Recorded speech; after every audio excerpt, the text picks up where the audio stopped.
All right, well, our guest is ready. She's waiting patiently. Let's get her on here. Let's welcome to the show. Finally, it's happening. Miss Erin Dickens. Erin, welcome to Totally Jim Radio. Well, thank you so much. It's great to be with you, Bay. Yeah, you know, it's funny because Erin really caught me off guard. I guess it was about a month ago. I'm sitting in my doctor's office in right by near Phoenixville area, and all of a sudden she starts commenting. And at that point, we really hadn't talked or nothing. She's like, "Are you in Peanutville?" I'm like, "What?"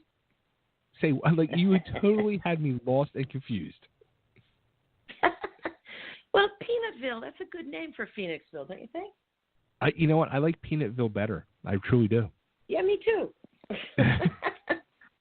So now you have a house out in that area, you were saying? We do. Actually, my husband's has a 200-year-old farmhouse right on Egypt Road, and I saw you were in Phoenixville. I was like, you got to be kidding me.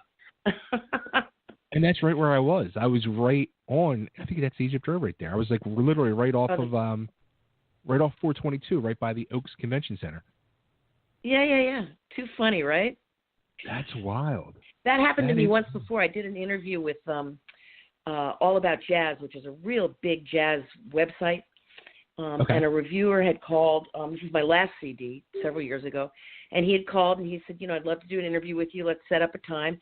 And we started chatting before, the tape started going. And he said, where are you from? And I said, Phoenixville. He said, get out. And he lives right by the hospital. No kidding. Wow. Yeah, it's funny, right? That? So, That is what all I the never cool people live in Peanutville. Yeah. There you go. See, I never. There you go, man. You picture Erin being a founding member of Manhattan Transfer. You're living down in Maryland, it says, and you're thinking, all right, she's like New York or Maryland or California, somewhere around there. Never would have thought Peanutville. I know, it's just so funny, right? But I grew up in New York, and I have a house down on the eastern shore of Maryland, which I'm crazy about. And when my husband and I got married, it's like we both said, gee whiz, we probably shouldn't sell that house. It's kind of nice down there. So we drive back and forth and commute and do the best we can to manage ourselves. Nice. I love it down in Maryland. Yeah. I always love going down there. I do too. Yeah.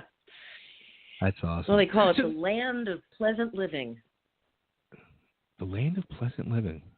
I'll tell you what, it's weird. Like, whenever I cross that border to get into Maryland, it's like just a load is lifted off your shoulders. It just seems so relaxed down there. I know. It's like it's like you go from, like high pressure to Zombieville. Oh, that's too funny. I know. Well, we're all on the Chesapeake. We're eating crabs. We're chilling out by the rivers here. We're laid back down here. There you go. So, drink some beers, eat some crabs. What more life could you ask for, right? There's nothing better. As I was going through and doing my research, speaking of food, like you released a cookbook with a CD, which I think is a phenomenal idea. Yeah, it's kind of fun, and when you think about it, I mean, really, music and food are kind of very similar in a way. They're both creative and improvisational, and feel good, and they bring people together, and so I kind of don't know really any good musicians who don't totally love to cook. And so I've always been a cook, and when I was back in Manhattan Transfer days, we used to cook together every night because we were so poor. And we all kind of got into it. And, Tim Hauser, the other original founder, has a line of pasta sauces, and I've got a line of herbal seasonings, and Gene Pastilli makes an eggplant parmesan that will make you just lay down and die. It's so good. Wow. So, it goes back a long time. And, I mean, when you're in your kitchen, you've always got great music going, right? Maybe a glass of wine, a nice beer, everybody's feeling good. So it's it made sense. And I wrote a recipe and a story for each of the songs on this is my last CD. Okay. And, it's kind of fun telling stories, a couple tales out of school, and and some good recipes. So I had a lot of fun doing it. You know what, that sounds like, it sounds like a lot of fun, like on a creative end, but yeah, was it like a stressful project to do? It wasn't so much stressful as I think I was a little blindsided by the detail and by the number of times that I had to go through my very own recipes that I know like the back of my hand until I felt comfortable that I could give measurements to people to create it the way I want it to taste. And, going through with my publisher, short dashes and long dashes and, colons and semicolons and, making it consistent. I'm a good writer, but, those kind of things, my God, I don't know how people do, a 500-page cookbook. I mean, you'd want to pull your hair out. It's quite an undertaking. Mine isn't that big. It's a small cookbook. It's based on a CD, So, when I think about how lucky I am that I'm a musician, a CD maybe on the outside takes a year to put together, but people who write books, sometimes it's a 10-year process, or people who write, screenplays and things like that. It's really, a really lengthy endeavor. And, I kind of am all about the quick gratification. So music's good by me. Now, did you actually, you went to school, like culinary school and all, too, to become a chef? I did. I studied myself at first, mostly Escoffier and cooking through Julia Child and Craig Claiborne and a few others. And then I studied at the New York Restaurant School, and I was very busy in the studios then in New York. And I told my manager I was going to take a summer off to study full time and maybe the fall. And he talked me out of it because we had 2 restaurants going in New York. And he said, you already know what you need to know. Just go cook in the restaurant so you get your timing chops down. And that's what I did. But I studied charcuterie for a bit in the New York Restaurant School, and I was a member of Les Amis du Vin, studied a bit about wines and stuff. I'm certainly, not, a 5-star cordon bleu chef, but I've been around it long enough and taught myself really solid French basics, which I think is a gift, because then you can kind of make anything up after that. If you kind of know where to start, the rest of it comes along just fine. Yeah, that's it. Like, did you ever, at any point think to yourself, leaving the music business and following the food footsteps of the world of culinary? I thought about it, and God bless my manager who said, go cook in the restaurant. And I said, my God, these people come in at 10 in the morning, and they don't leave until 2 in the morning, and it's constant, overseeing. There's so many things to oversee, and I think for me, the creativity was it was hampered more by the business around it. If I could walk in and just be a chef and say, I need this, this, this, and this, and I'm going to cook that. Oh, great. Are you kidding me? I love it. I do it all the time still, and have, 4 and 5 course meals and dinner parties and stuff. But the business of owning a restaurant is really intense. And so I think the music is intense too, but in a different way. You don't face that every single day exactly the same, and you're traveling more and you can take days off. Whereas, imagine, if you have a retail store, same thing. You can't take time off. You've got to be there, So, you're basically trapped. Yeah, kind of, sort of, right? You really have to love it. And hats off to these wonderful chefs, and even more hats off to some of the, the less 4-star types, who are running smaller kitchens and who have, not a whole bunch of sous chefs, and who are really killing themselves, even more so. So it can make people understand why a person like Gordon Ramsay can get so angry so quick. Yeah. Oh, yeah.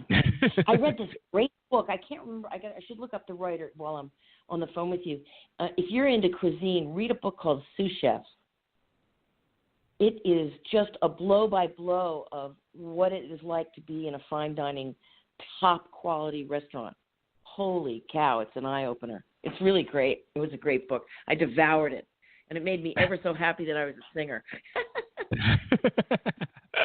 It made you love the music business even more. Even more. And what's even better is I'm not a drummer. So, you know, when I've got to schlep all over the universe, I have my music and my microphone, and that's it. All the cats carrying amplifiers and guitars and all, you know, not me. No, sir. That is funny. So yeah. Being the founding member of one of the founding members of a Manhattan Transfer, like after the whole breakup and all, and you guys went separate ways, and there was the reformation of the band and all, and then they kind of like restarted. Then they come up with this big hit like years later. At that time, were you kind of like, son of a bitch, like, like you couldn't believe like it? You know what I mean? I'd be like, son of a bitch. I don't think so. I had a great career going as a studio singer, and that was really fun. And I kind of didn't want to be doing ensemble music forever. You know, 30 years later, when they were doing like their Brazilian stuff and their Chick Corea stuff, I thought, wow, it would really have been fun to be involved in that. But I think I made the right choice for me to be happy, and I think that Tim ended up with the right group for him. I mean, it really was entirely his brainchild, and I think his dedication and his vision really led everybody along the path, and you know, he knew who to choose. Right. And I was so grateful for the experience. I mean, it was an incredible experience, and we had this opportunity to kind of explore music because no one was telling us what we couldn't do. It was, you know, it was the 70s, and we could do anything we wanted to. And, you know, we're playing, you know, like Central Park opening for John Sebastian and singing Satin Doll. Go figure. It was just, we were quirky, you know, to say the least. But I don't really regret it. And I didn't see those guys for quite a few years because they ended up moving out to L.A., and then Laurel got in that horrible accident, and then Cheryl started, and then, but in later years we started seeing more of each other, and Tim and I got really close again, and with Gene Pastilli, and, you know, so it's all good. That was a much longer answer than you needed. You know, it just bring the hook when you need it, you know. Now going through, like you were saying, you were doing studio work and all, and I was going through like the resume of people you worked with, and I mean, like, iconic names, and I'm going through and I was like mind blown. I mean, people like Bette Midler, the Talking Heads, Yoko Ono. Yeah. What was that? I mean, come on, what was Yoko Ono like? That was interesting, I would say. You know, she's got a style. The girl's got a style. It wasn't long after John's death, and I was booked on that date by. Do you remember Leslie Gore? It's my party and I'll cry if I want to. Remember that? Well, her brother Michael Gore is a really good producer, and he called me for that date. And it was I and I think two other girl singers, and there was no music written out. It was sort of free form, and it was just sort of a creative process. And Yoko was there, and she was cool. It was very cool. Definitely an experience. Yeah, totally. And, you know, each one's different. Some are very, you know, like the Roberta Flack sessions that I did. She wasn't there. You know, producers were there. Charts were written. Here's your notes, you know. Very straightforward, professional. This is what we want. Thank you very much. Great job. Bye-bye. You know, and then other things, you know, were really creative, and, you know, the artists were there, and, you know, so each session was kind of different. Now, I picture somebody never like knew what you were going to walk into, right? I picture somebody like a Greg Allman was there. Greg Allman. I could tell you a few things, but then I'd have to shoot you. I went sure. Booked on that it was not long after Dwayne died, and Greg was putting together his first his first tour. And we went out for about, I want to say maybe 3 months, all over the United States, and it was a phenomenal band. He had Butch Trucks and Dickie Betts and Boyer and Talton were on the band, and we carried strings. We carried like 12 string players. And it was really, I mean, rock and roll at its best. I mean, oh my God, it was just such a great gig.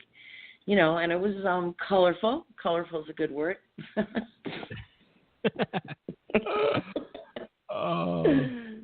Yeah, we had a lot of fun. A lot of fun. Didn't sleep much, but it was great.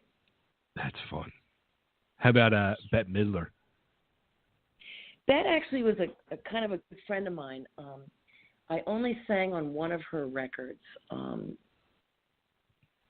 Songs for the New Depression, I think it was called. But she was coming up in New York. Funnily enough, Barry Manilow was her musical director. Okay. And I knew Barry because he used to do radio and television commercials in the studios, and so we were always, you know, sort of around at the same time. Melissa Manchester was one of Bette's background singers and would do a lot of dates with Barry, so we all knew each other. And my boyfriend at the time was a drummer, and he played in Bette's band. And so we hung a bit. We were friends. And she's a great girl, man. She fills the room. She really fills the room. And I was always in such awe of her because of her theater talent, you know. As an actress, I very first saw her on Broadway in Fiddler on the Roof. Oh, wow. And she, you know, she's really got it. And I'll tell you, I learned from her. She had such nerve in doing ballads live, you know, when she was first starting out. She would just pause and take her time and go into sort of almost like a trance when she did a ballad. And she was so moving. I learned so much from her just watching her do these ballads sort of as an actress to get into the role, to bring the emotion. Very hip. Very, very hip. That's wild. Now, when you were mentioning Barry Manilow, like whenever you see a Barry Manilow, do you just like have to start singing Copacabana? I mean, that's what I would do. No. No, I don't. In your head, you're not singing it? No, I don't sing. I don't know. You know, gosh. I mean, I don't really sing Manilow songs. Just, you know, not my thing. He's an extraordinarily gifted arranger, pianist, producer, the whole bit. But his style was never, you know, musically my bag. Big respect, but not something I would put on, you know, at home necessarily. That's funny. I'll tell you what. Here, I mean, it's just different style, right? You know, more cabaret-ish kind of thing, right? As a kid, I guess it was like around 1979. I guess the album came out, 78, 79 maybe. Even now, right? The album, and that came out like as a kid. I had that album, and I used to listen to that. Well, that was Copa, on my, I mean, that was iconic. Yeah. Yeah. Wow. Yeah, that was pretty cool. Well, and he just rocketed himself into, you know, I mean, just into stardom. What a talent, man. Yeah, absolutely. Yeah, and a good guy. So, enough about really all that. Let's talk about you. Let's talk about vignettes. What? You'd never ask. So, you know, as I was going through today, and I'm like scrolling through your pictures to see what I can get out of your pictures, like, now, has this album been done since like earlier this year? Because I was seeing pictures of the album going back to like, I think it was like March. Yes, because in March I did a European tour, and we did a release in London because I had a lot of dates, you know, kind of all around there, and I had it ready, but I wasn't ready to release it in the United States because I was working with a new manager and changing labels, and I just thought, you know what, let's just sit tight here for the U.S. until the players are in place. And so we did a really fun release in London, and I did a party at the 606 Club, which is a really great jazz room. And that was great fun, you know. So, And, my manager's like, just stop, just wait. We're going to do this in October. So I've been kind of, chewing my fingernails, like just, chomping at the bit to get this out because it's my favorite thing I've ever done. And so, I'm really excited that we're finally getting to it. Yeah, I was going to say, like, I'd be going crazy. Like, if I was sitting on this for, like, 6 months, I'd be like, losing my mind. Oh, totally. I mean, it's just, and so what I try to do is I try not to listen to it too much because 6 months goes by. If you listen to it every day, then it's not so fresh. And here I am releasing it. So I listened yesterday morning when I was driving down from Peanutville to Maryland, and I sang along, and I was like, wow, it's really good. I really like it. So it was big excitement, Now, is that something you do a lot? Like, do you listen to your own music a lot? No, but I do all my practicing in the car. And so, like, I've got a bunch of gigs coming up, and I've got a big, like a celebration concert in L.A. on November 5th at Vitello's, this wonderful jazz room. And so I find the car is, first I do all my warm-ups, then I sing along to the songs that I'm going to be performing, doing them as exercises, singing harmonies and higher and lower parts, and just to open up my voice. And it, it helps refresh you on lyrics and phrasing and things. And then, after I do that a bit, then I have to go to the piano and get serious. So the car is the warm-up, and then you finally take it inside to the piano. Yeah, when I take it to the piano, it's the most boring part, but it's the most, I think, effective part, which is I sing everything really, really slowly, and I sound each note with the piano and sing along one note at a time, da, da, da, and I hit the notes on the piano very slowly, hold them out very long to practice breathing and, to make the purest sound and the most perfect pitch and the, so it's boring, but boy, it helps. You know what, though? I bet you it sounds amazing now. Not so much when you're doing it, but because you're pushing yourself to do things, that are too long. I sing until I run out of breath kind of thing. Okay. So it gets shaky at the end. But that's the point, is to push the envelope and try to maintain, really excellent pitch and excellent sound creation and excellent steadiness of volume. And, so it can sound pretty bad. Now, this is the first album that you actually produced, your first self-produced album? Yeah. Terrifying and empowering all at the same time. It's there's nobody to tell you what you can't do, and at the same time, there's nobody to tell you if you're doing it good or you're not. So, if you're at all neurotic, you can really get yourself in some trouble. But I mean, it really made me. I worked harder on this than anything I've ever worked on, because I didn't have the support of people saying, I don't really like that song, or I don't think you really should sing it that way, or maybe you should try this. And so I had to really dig deep to ascertain if I was on the right path with different vocals and things, So Wow. It was a good experience. Yeah. Now, is that something you would do more in the future? I would. I love having a good producer. It's a great joy. I think one thing that I would do forever, always in the future, would be to record my vocals in my own studio like I did for this record. Okay. And maybe not necessarily have a producer other than to bounce ideas off of for that section, because it gave me the freedom to try things and not have an engineer and a producer and an assistant engineer and in a studio and $300 an hour and I got to get this done and we got to do 2 songs tonight. So I could really, take the time to develop the character of each singer, sort of each story. And boy, is that a luxury. Right. That's really a luxury. As a studio singer, you get in and out, man. You do it perfect, what they want, and that's that. And you don't really think about it that much. So, boy, this was a groove. It was really a groove. So what made you do the producing yourself this time?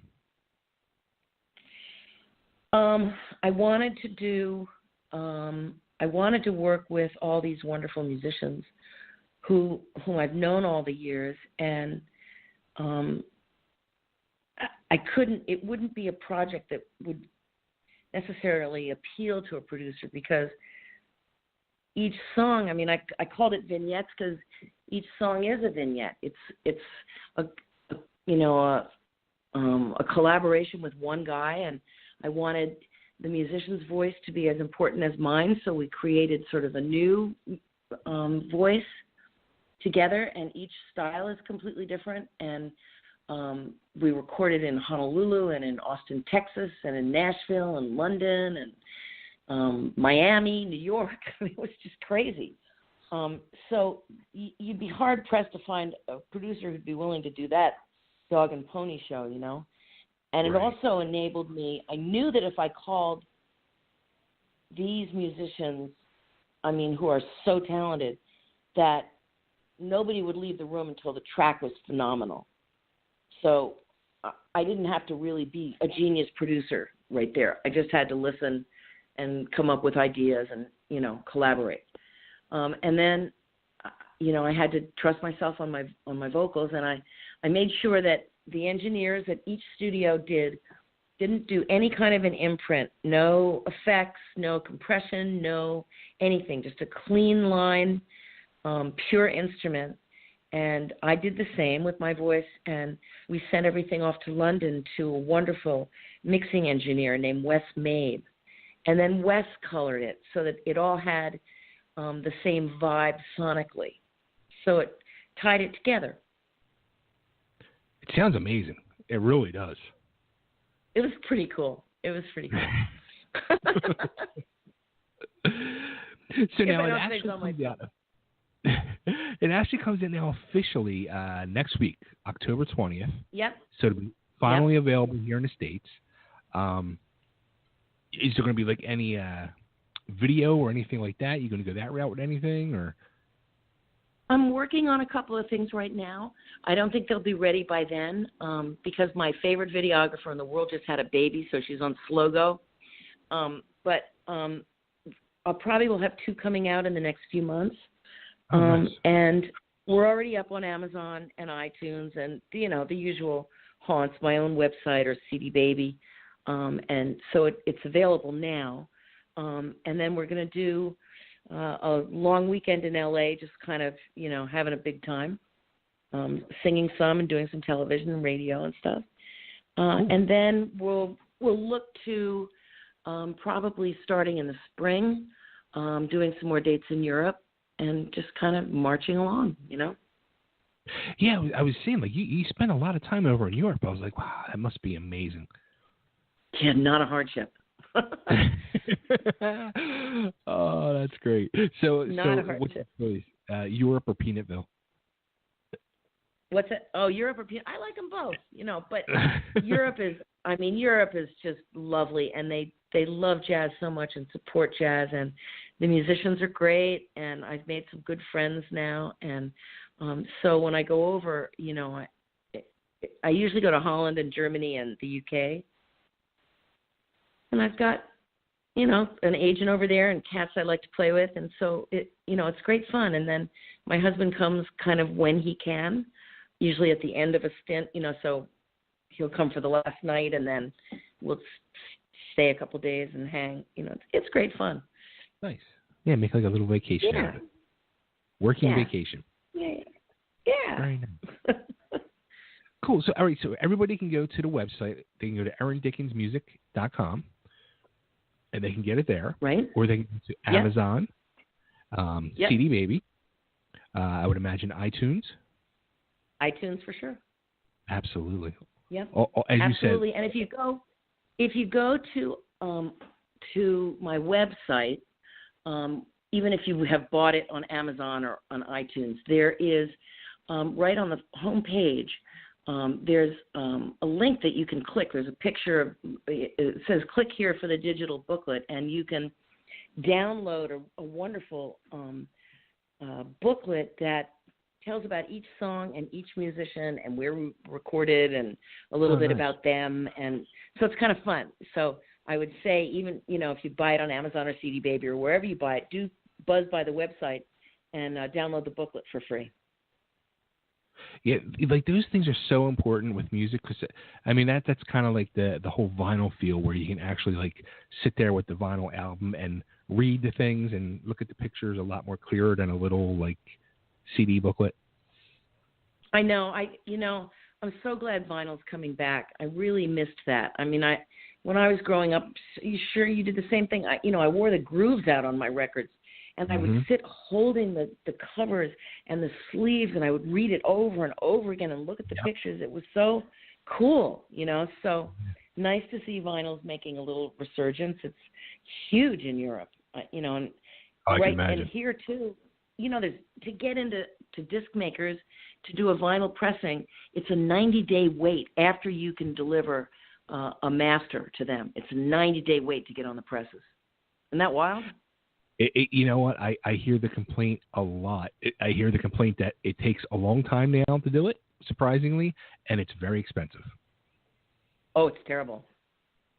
Yeah.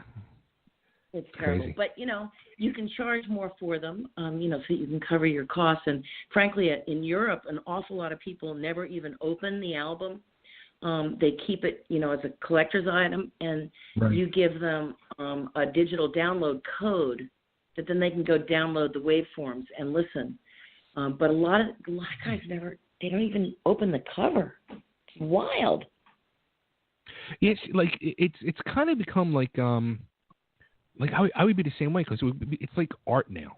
You know what I mean? Like I would like to have it and then have you or whoever the artist may be like sign it and then frame it and hang it and then take that digital download and plug it into my computer and I'm good to go. Yeah, because, that's what we do anyway now. How much time do you have to sit with a turntable? You don't. You just don't. No. So my playlists are all 3 hours long because I'm so ADD. The music would be off, right? But it's nice it's coming back. It's really nice it's coming back. And that's why when I did the digital booklet for iTunes, because iTunes will allow you to upload one. And so I knew I wanted to have that. And then I thought, it's crazy that people can't get this booklet if they buy the CD. And I have them printed that, I give to certain people, at concerts or something. But it's nice to have. Absolutely. That's wild. Yeah. Well, this has been very cool catching up finally. You too. Now I hope I'm going to run into you at some time in Phoenixville. I'll tell you what, it's rare that I go there. It was a rare doctor thing, a reason I went there, and I was supposed to actually go back in December, but I think I'm going to cancel it. I don't know. But I'm not that far. I'm not that far either way. Probably 45 minutes in either direction. Yeah. So, then better yet, come down to Maryland and have some crabs next summer. There you go. I'm in. There you go. That'd be more fun, right? Absolutely. Crabs, beer, hello. I'm in. Sign me up. I know, right? Oh, that's awesome. Yeah, cool. Well, have fun out in California in a couple of weeks with the premiere and at the party and all, and knock 'em dead. Oh, thank you. And thanks so much for talking to me. And now, did my peeps send you hard copies of stuff? Maybe when we're off air, I need to get you a hard copy so that you can, have a CD too. Oh, I got it. Okay, good. Okay, good. I got it. I didn't know if he sent it out or not. Yeah. Oh, he sent it. Yeah. Harlan is the best. Like 2 weeks I've had it now. Yeah, Harlan's the man. Shout out to Harlan Bowles. Absolutely. Absolutely. Love Harlan. He's the best. It's funny. I think he's the greatest. I think I was telling my co-host, who's very quiet over there, he's got himself muted, but out of all the PR people I deal with, everything is email. Harlan is the only one that actually will pick up a phone and call you. I know. He's really special, and he's really bright, and he really knows who to, like, everybody he sent me to talk to is so cool. And so, it's so greatly appreciated, because he kind of gets, who you are and what you enjoy, and he puts it all together. He's really the bomb. He is. That's awesome. Shout out to Harlan. Shout out to Harlan. Cool. Erin, thank you so much again, and look forward to talking to you again in the future, and lots of luck with Vignettes. It's a beautiful album. Thank you so much, Faye. It was really, really fun talking to you. Thanks. You too. Okay, hon. Bye. Bye. All right, there she goes. Erin Dickens. Here we Check go. her out. Here we go. ErinDickensMusic.com. Go to the website, get the music. Also, too, you get that cookbook, too. Cook up some Erin food while listening to her music. Drink some wine. Winning combination. There you go. How about that? So. And there you go. There you go. Thank you, sir. Take care. You're fun to talk to. I love your laugh. It's very infectious. Oh, thank you. Thank you very much. Yeah. Thank you very much. Thank you very much. So let me know when you do this or air this or whatever you end up doing. Well, actually, we're on the right now live.